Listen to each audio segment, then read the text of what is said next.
Welcome to Break Free to Brilliance podcast, where heart-centered entrepreneurs, visionaries, and everyday heroes in your backyard are helping the world break free to live life more purposefully, one story at a time.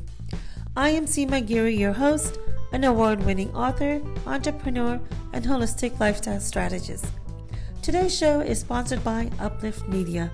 For strategies on how to break free to your brilliance and get your free gift, 10 Ways to Live a Dynamic Life. Welcome to Break Free to Brilliance podcast.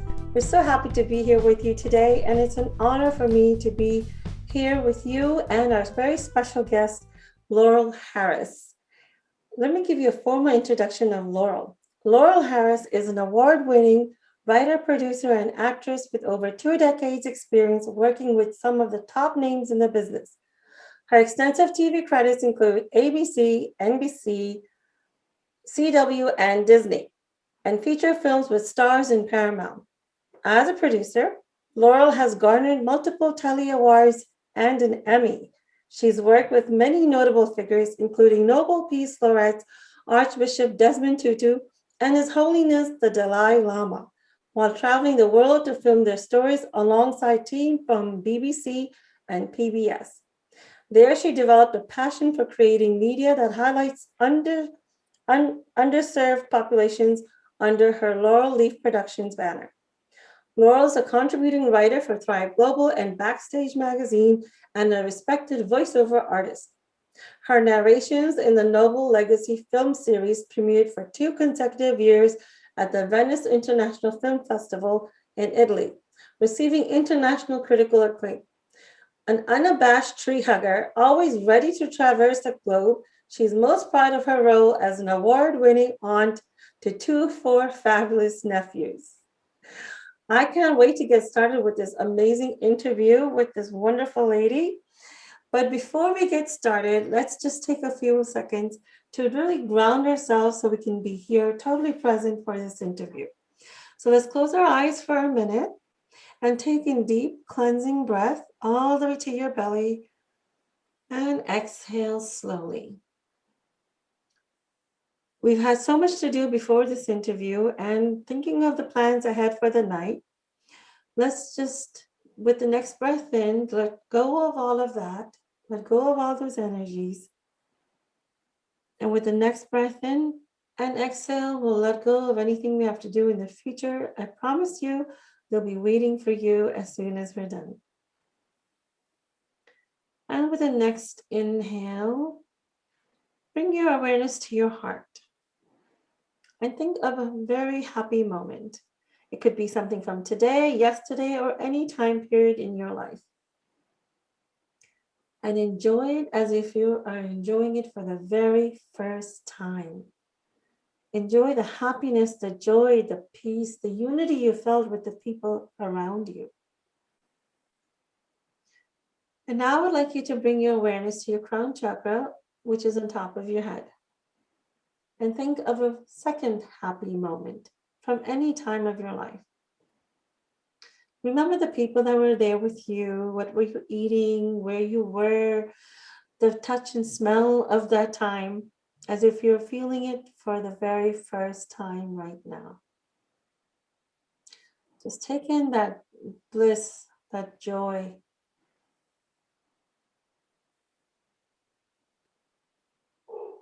Now that you're connected to your heart, just open up your possibilities to receiving and hearing anything that might be pertinent and important to you right now.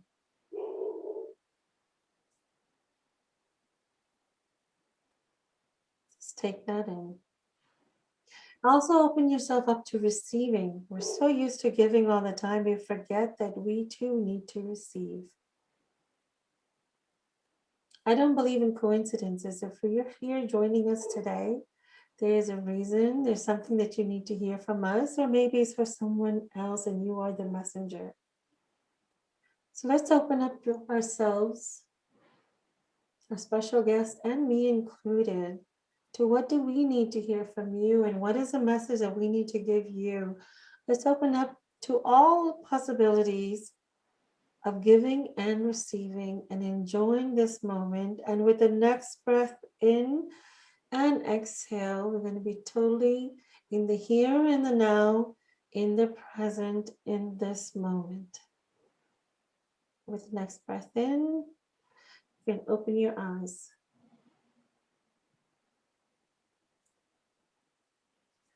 Welcome, Laurel. It's so wonderful to have you on our show today.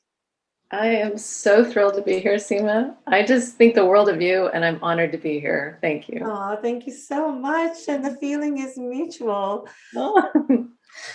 Yay. Yeah. So, Laurel, as you were in that meditation, what was called on your heart? I was really just expanding into feeling the pulse of where we're at right now globally and sensing that people are feeling a time to take a deep breath, maybe for the first time deeper than we have in a really long time. Because I feel like collectively we've been holding our breath. We've had our shoulders up around our ears for the last year, collectively speaking. And while many of us have not been in that situation collectively, I think it's now a huge exhale as things shift and as spring is upon us right now when we're recording this, and there's buds on the trees and there's blooms on the flowers. And so things are moving and showing us that it's time for new birth. It's time for a movement forward, a new way. I totally agree with you. And spiritually speaking, the last moon was the moon of Pisces, which is of a new beginning. So really, it's such a wonderful thing to experience that right now. And with the vaccines coming in, more people have received them, more people are getting vaccinated, and feeling just with that alone was just a feeling of ease, of peace, of just breaking free from all the things that we have gone through in the last year. And the other wonderful thing that has happened is now they know how to create vaccines at such a faster rate. So then everything else that's happening can also be rectified soon, I hope. Isn't that incredible? I mean, when you think about how quickly they got those vaccines out to people, I just think it's a representative piece of how we're moving as a world, how quickly things are evolving on so many fronts. It's not just the vaccination front. I mean, in so many ways, our world is just up-leveling so quickly. And so it's an opportunity for us to really be anchored in what we believe to be true, and also to reach out to others so we can uplift each other together. And spring forward. And spring forward. I love that. Let's do it. Let's do it. Well, we did that because you were part of my anthology, Break Free to Peace, Love, and Unity. It was so wonderful that you participated in that. And you're now a #1 international best-selling author. How does that feel? Woohoo! It feels incredible. I didn't ever think that was on my radar at all. I just didn't even cross my mind that would be a possibility. And so I'm a little hesitant to say it because it just doesn't seem real. It's fun, and I'm not, ashamed of it by any means, but I'm just still getting used to saying that. So yeah, it's really. And you bring up an interesting point, because I really feel everything that I'm doing now, that, based on my education and my background, is probably not meant to happen. And it just came into my radar as well. Now, when this happened for you, how were you able to say, yes, I'm going to move forward with this? Because so many people think, oh, this is not part of my plan. I haven't envisioned it, so I'm not going to go forward with that. Yeah. Well, this ties into what you just said too, Seema, which I love, which is just saying yes. So as an actor, I've trained in improv, and we know that the best word we can use is yes, right? So just say yes, because it's yes and. You're always yes anding to your scene partner or to the scene or whatever. So I went through a phase in 2020. I think, the beginning of 2020 was pretty rough for me personally, as for many of us. Mm-hmm. And then I got to this point where I had this wake-up call and thought, okay, well, what if I just step into it instead of stepping away from it? Step into the fear, step into the unknown, step into the darkness. And what if I just started saying yes? What if being two of my other favorite words? So then it became what if and yes. And so when you approached me, it was okay, yes. So I just gave you 2 words. I gave you okay and yes, but that was the bottom line. I knew I was being asked to do something. And this was, again, like I said, it wasn't something that I called forth consciously, but that I knew I was being called to do, if that makes sense. There's a difference No, between. that makes perfect sense. And that is so true, right? We consciously move forward based on what we're feeling and understanding in ourselves and what we're guided to externally, because that's what our background and thing is. But when you're guided to do something, if it's supposed to be meant for you, it comes in many different paths. For someone like you, me coming and meeting you, well, we met in a group that I never expected to be a part of, with all of you wonderful actors and actresses. And I was like, you know what? If I'm here like this, totally unexpected, because I had not planned that either, there is a reason. Yes. There is a reason, something beyond greater than me. And who am I to say, no, I'm in great company, right? Right. Yeah. So then when things come, if it's coming in your way, in your path, without you doing anything, it means that that's one of the avenues that you need to take. So for our listeners who are wondering, how do you decide yes and no when something's coming in your path of something that you have not envisioned? If it's coming in your path, that means you need to explore it more. Yes. Look at it from all aspects, look at it from a different perspective. And like you said, what if I say yes to this, what are the possibilities? What if I do this and it's yes, and what else? Because things generally happen in pairs, right? This happens, it'll lead you to something else. So you just have to explore and say yes and keep going forward. It's always just the next step. I totally agree, Seema. And I'm just going to add one more thing on the back of what you just said, is that I think the third part of that is then being unattached to the outcomes and saying, how can I serve? Yes. What is this about that's not about me? Is there a bigger aspect to this? Is there a bigger picture involved that I'm not aware of? And if I can't see it right now, then I just say yes and I go forward, knowing that it's going to come through, it's going to happen, it's going to evolve, and all the pieces will come together. And I don't have to necessarily know all the answers at this moment. Exactly. And I think that's the mystery of life that's exciting as an adventure. How is it unfolding? So I think everyone really needs to allow themselves to have that experience of the adventure of the unfolding, while you can still take it slowly and one step at a time. I agree. What inspired you about the title, Break Free to Peace, Love, and Unity?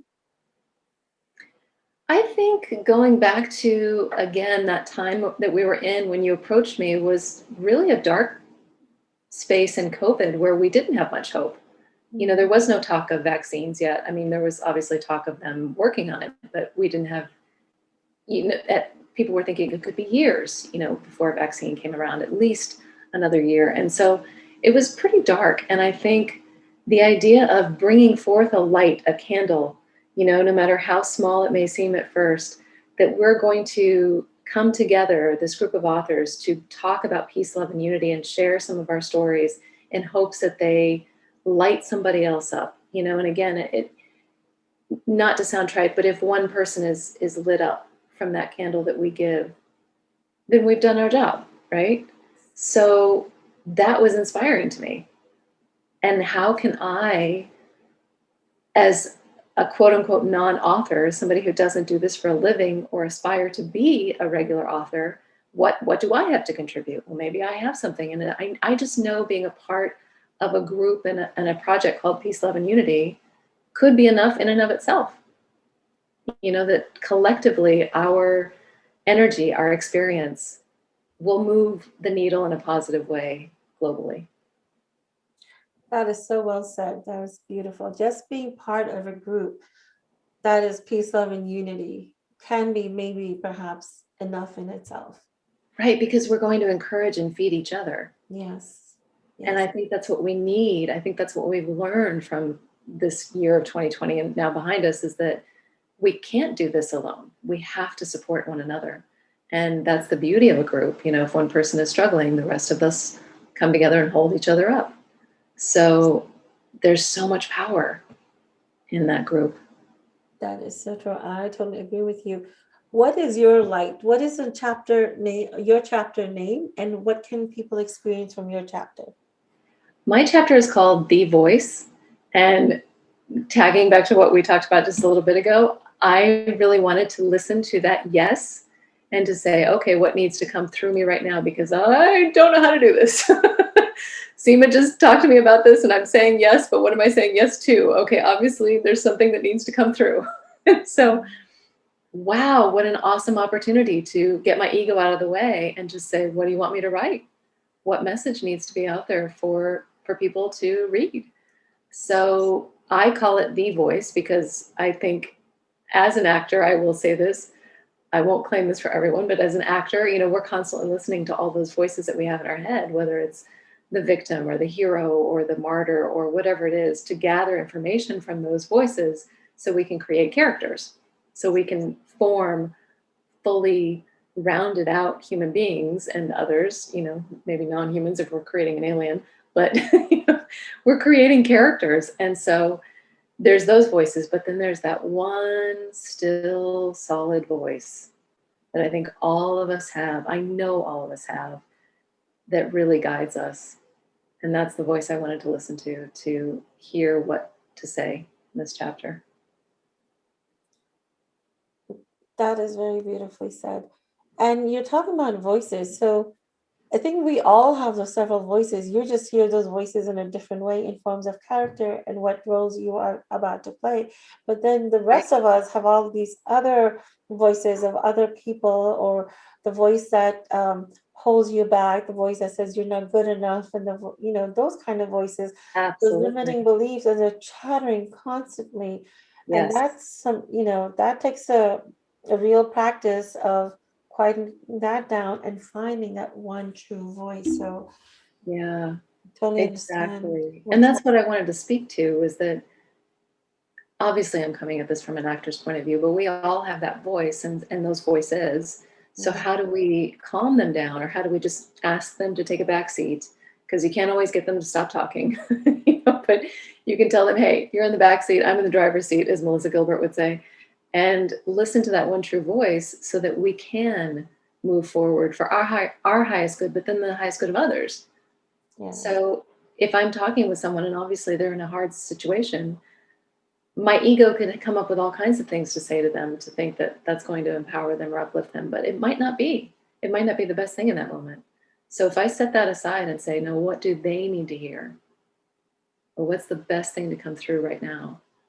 So that's the essence of my chapter, is really encouraging people to tune into that voice. And that's the key point, because it does start with you. It does start with that voice, quieting down and listening to it. And it is possible, even if the other voices don't chatter down, Right. don't calm down, continue chattering, it's still possible. It's a practice. So if one does it daily, it is possible to get to that. And you were so right in saying just quieting down and asking, what is the best thing right now? And going with that flow. Yeah. Now, how did this book impact you, and did it surprise you? I honestly, I'm going to be really vulnerable here. I've listened to this voice all my life, but I've never sat down and just spilled out that much content just from that voice. Oh, wow. And then to go back and, of course, because this process is about rewriting, the art of writing is about rewriting. So to go back and trust that voice again, and silence that inner critic that would say, maybe that wasn't the best thing. No, I have to do it again. I'd have to check back in and say, is this what was meant to come through? Yeah, I think it was. Okay, so critic, take a back seat. It was just a constant dance. So it was that one great push, if you will, that one great vomit, for lack of a better word, on the page. That's not very glamorous, but but then it was, after that, it was continuing to trust that voice. So it wasn't just a one-time thing, which is what life is about, right? You know, we might hear that voice once and think, okay, I got it. No, it's a continual, you're still being asked to come back to the party and trust again. Trust again, yes. Yeah. Was that difficult for you to do? To trust that voice continuously? That's a great question. I don't think it was as much as I maybe expected. And it actually, here's something that's really key. The more I trust and the more I do this dance with that voice, the more fun it becomes. So I can learn to use it for simple things. And I talk about this in my piece too, but it might be as simple as I'm driving down the street and I wonder if I should take a left turn or a right turn. Okay, I can get faster at checking into that voice and say, which way am I supposed to go? Mm. And then if it feels like it goes the way that I wasn't expecting, trusting that that was for the highest good too. So it's never discounting that truth, even if it doesn't seem at the moment or seem at times like it's 100% where I'm supposed to be going. The stronger power there is, but it came from that space, so I know it has to be right. If that makes sense. No, that makes total sense, because I've been practicing that quite a bit too. And we have this preconceived notion in our mind, and then we check in with that voice and it says something totally different. You're wanting to do what you've preconceived before, but it's so important to follow that voice and see where it leads you. It's always much easier path, I found. It is. And I'm not going to make it all Pollyanna too, because there's been times where I've trusted that voice and then it leads me to something that I think, oh, I don't like this at all. But again, I've learned to say, oh, there must be something here for my highest and greatest good. Yes. There must be something for the highest and greatest good. Yes. And eventually I'll get to a place where I'll say, oh, I got it. Yeah, that was about X or that was about this, I can see it and it becomes more fun. Yeah. Not all paths where it leads to fun and happy things, but it's a path that you need to be on. Right. For your highest good, to get the result that you would need for your life's purpose. For your work here, for what you were meant to do and experience to be even greater. Yeah. Wow, just take that in. Right. Well, it's something that's so exciting when we think about what if everybody on the planet was operating from that place of really wanting to lean forward into what's best for everybody. I think during the pandemic, I think this was Mother Nature's way of saying, you know what? I'm tired of just waiting for people to go at their own time. We're going to do this together. We're going to do it now. And she knew that unless it happened in this way, and it's so true, because no matter where you talk to people around the globe, although it was a lot of stress, a lot of loss, a lot of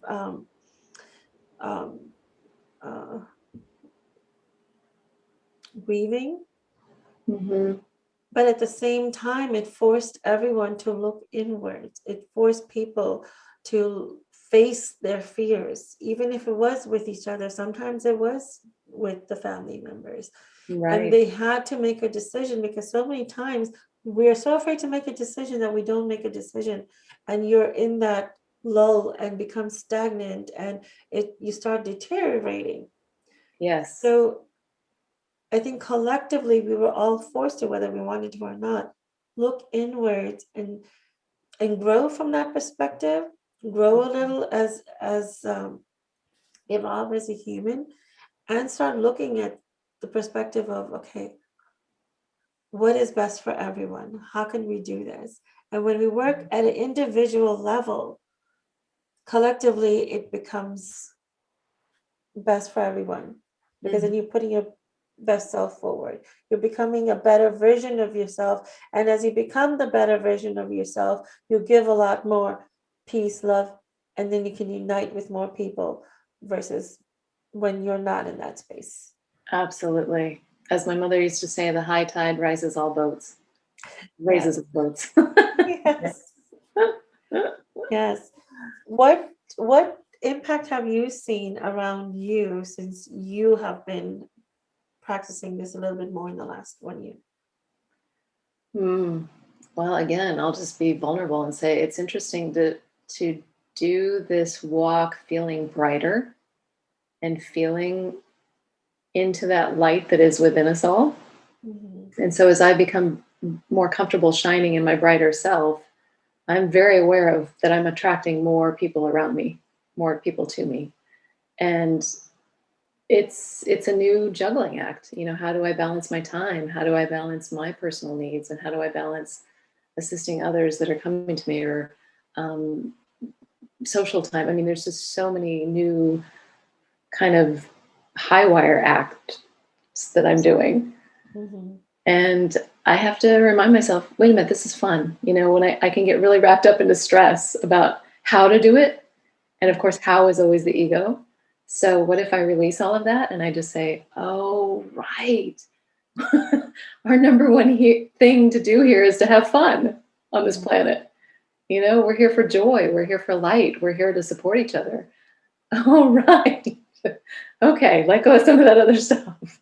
I think we're so used to, and I think this is a taught trait, that life is supposed to be a struggle, life is supposed to be hard, that if something is coming with ease and flow and you're moving ahead, then you're thinking, oh, there's something wrong. I'm not working so hard. I'm not struggling. I'm not. But Yeah. life is not meant to be that way. It's just a few people who've experienced that kind of a thing have been passing that on. I know as immigrants, we had to work very hard. Our parents had to work really, really hard. Mm-hmm. But after a certain point, unless it just feels like that to me, since, you know, I'm the second generation and my parents had laid out a lot of things, but we had our own challenges and issues that were different from our parents, you know, trying to integrate with the society here, trying to be accepted, but then the parents wanting us to maintain our values and systems and culture, which, you know, can't always be integrated all the time in the day-to-day life. So leading a double life, that's been difficult, but still you can manage things in a way where it's not always such a struggle. So you're right, life is supposed to be filled with joy, and you have to remember that and remind that. So I'm so glad to hear that you're reminding yourself that this is supposed to be fun. It might be a little difficult, but it's still, you can still enjoy the process. They always say the journey, it's in the journey Yeah. that's you have the learning and the pleasures. It's not the destination. Right. It's the hero's journey that each of us is on. Yeah. And if we just embrace that and also gain perspective too. You know, I'm a big fan of saying, okay, if I'm in a moment where it's feeling really dense and I don't understand it, how can I pull myself out of that situation and look at it from a bird's eye view to get a different perspective and say, okay, I can see where this is just a moment in time. This is not going to last forever, or, you know, whatever the case may be. Yeah. Because we're, like you said, we're taking all of that history from people before us, we're projecting into the future, and then we're forgetting to live right in this moment. You know, when you're balancing those two, the past and the future, we're not present. Yes. We're not here in this moment to be who we're meant to be in this moment in time, which is powerful.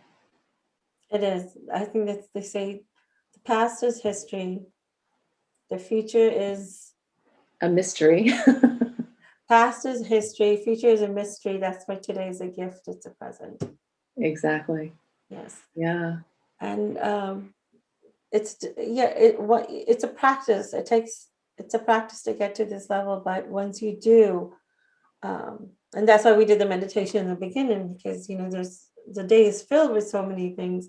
So when we're doing important things like getting this kind of message across, we do need to get present. So throughout the day, one can just close their eyes for a minute or two and just follow their breath and become present, and then make any decisions that they have to, or carry out an important task. You can do that throughout the day and get back into the now. It's so much sweeter when we do, isn't it? It sure Yeah, is. better. It's such a simple tool, but then it's so easy to forget. So put a Yeah. sticky somewhere. So you can Right, do it on a right. daily basis. Yeah. So Laurel, what lights you up? What lights me up? Without question, my fabulous 4 nephews that you mentioned in my bio. They make me so happy. Also nature. Nature for me and so many people is the way to connect to the pulse of the planet and the pulse of the universe. And it's so much greater than we can even comprehend scientifically or theologically speaking. So yeah, I'm a big proponent of getting my feet in the ground barefoot as much as possible. Taking walks, taking breaks during the day, and just setting 15 minutes, if I have to set it on my timer, just to go walk up the hill and come back down, walk out around the street. What lights me up too is really connecting with people eye to eye. That can be really powerful, of course. So if I remember to do that, and again, get out of my spinning head and really connect with someone, and again, go deeper into the heart space if possible, that is so incredibly fulfilling. I can imagine. I'm a nature person too. Once a month, I need to be near water, so I like to go to the beach.